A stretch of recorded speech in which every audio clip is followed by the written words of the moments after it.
Hello. Yes.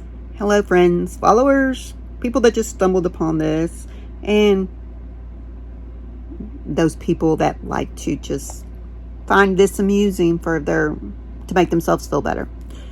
So, I gotten off Daniel for a while, but Daniel chapter 7 is when he gets into the visions.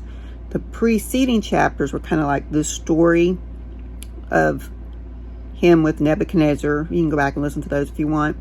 This is where he gets his visions of the four beasts. Now, I'm using the Jeremiah Study Bible. I won this Bible in a drawing at the Southern Baptist Convention. Me and Miss Janelle, our pastor's wife, also won one. So we just got lucky.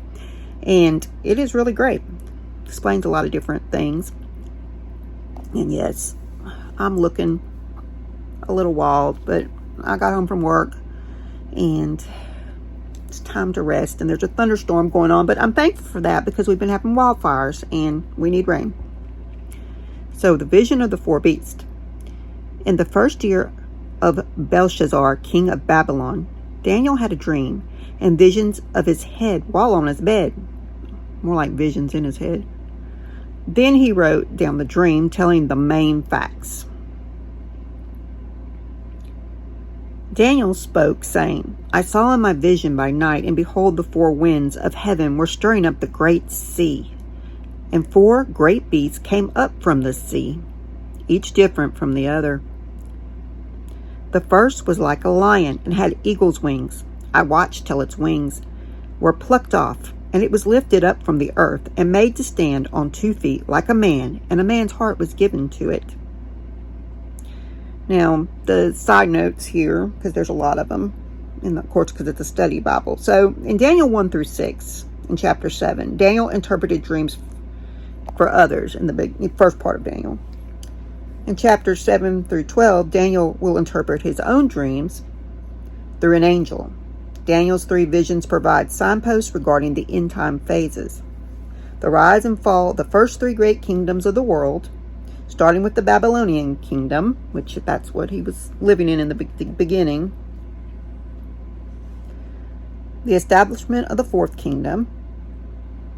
Christ defeated the 4th kingdom, ending all human government and establishing his earthly reign.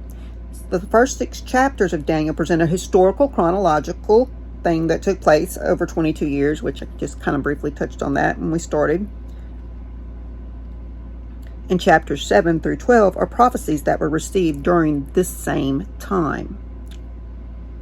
Daniel first prophesies of ancient kingdoms here, then in chapter 7, verse 7 and beyond, he fast forwards to the time when the Lord will come again, mentioning the 10 horns of a future confederation of nations. More than 2,000 years separate the ancient rulers referenced in this passage from the figures in chapter 7, verse 7, the king, the Antichrist, and the Son of Man.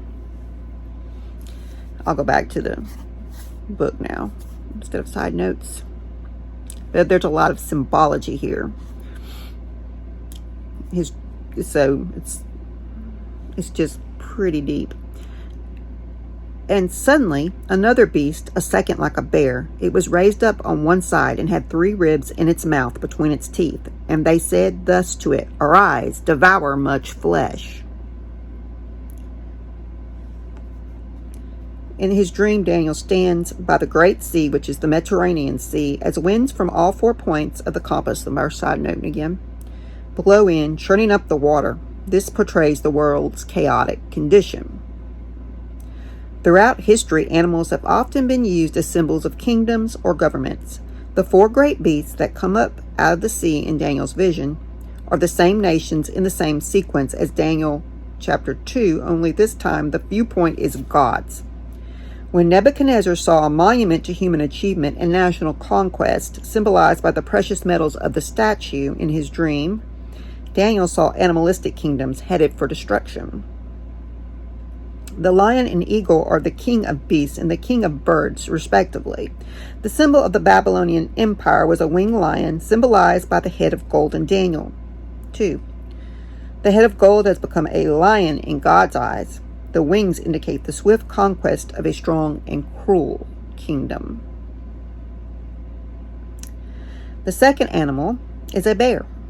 representing the Medo-Persian Empire. Bears are mentioned 13 times in the Bible, all of them in reference to ferocious, violent behavior. God grants this second kingdom the authority to subjugate many nations. Historians tell us that Medo-Persia conquered Lydia, Babylon, and Egypt. That's a lot to get out of these first 3 paragraphs here from the symbology. Pretty. You can't just read that one time either. You have to really go back and pray about it and study it. You can't just go by the, I don't know, you're picturing in your head these beasts, but there's more to it than just the visual. So now we're in Daniel 7:6. After this I looked, and there was another like a leopard, which had on its back 4 wings of a bird. The beast also had 4 heads, and dominion was given to it. Okay, so now we're going to talk about this leopard, which is known in the animal kingdom as swift and cunning with an insatiable appetite for blood. It symbolizes Greece. The 4 wings on the back of the leopard speak of conquest and of its ability to strike fast, an accurate picture of Alexander the Great and his swift capture of an entire region. After he died in 323 BC, his kingdom was divided among his 4 generals: Ptolemy, Seleucus, I am butchering his name, Lysimachus, and Cassander, perfectly fitting the picture of the leopard's 4 heads. So you kind of got to know history to also interpret this. After this, we're back in the chapters, verse 7. After this I saw in the night visions, and behold, a 4th beast, dreadful and terrible, exceedingly strong. It had huge iron teeth. It was devouring, breaking in pieces, and trampling the residue with its feet. It was different from all the beasts that were before it, and it had 10 horns. I was considering the horns, and there was another horn, a little one, coming up among them, before whom 3 of the first horns were plucked out by the roots, and there in this horn were eyes like the eyes of a man, and a mouth speaking pompous words. The 4th beast, with huge iron teeth, signifying its ferocity and fierceness, can be compared to no animal. This is cruel, imperialistic Rome, where crucifixion was invented. Rome hung Jesus and Peter on crosses, beheaded Paul, banished John, and burned Christians. The horns are 10 kingdoms that will rule simultaneously. From them will arise one little horn who will conquer the others, dominate the entire empire, and eventually become a world dictator. The Antichrist. There has never been a 10-part Roman Empire, so this must speak of the future. I'm going to stop there because the next part is his vision of the Ancient of Days. And the Ancient of Days is a reference to God the Father himself. I just always picture Ancient of Days as this dude with hair kind of like mine, only snow white with the beard and all.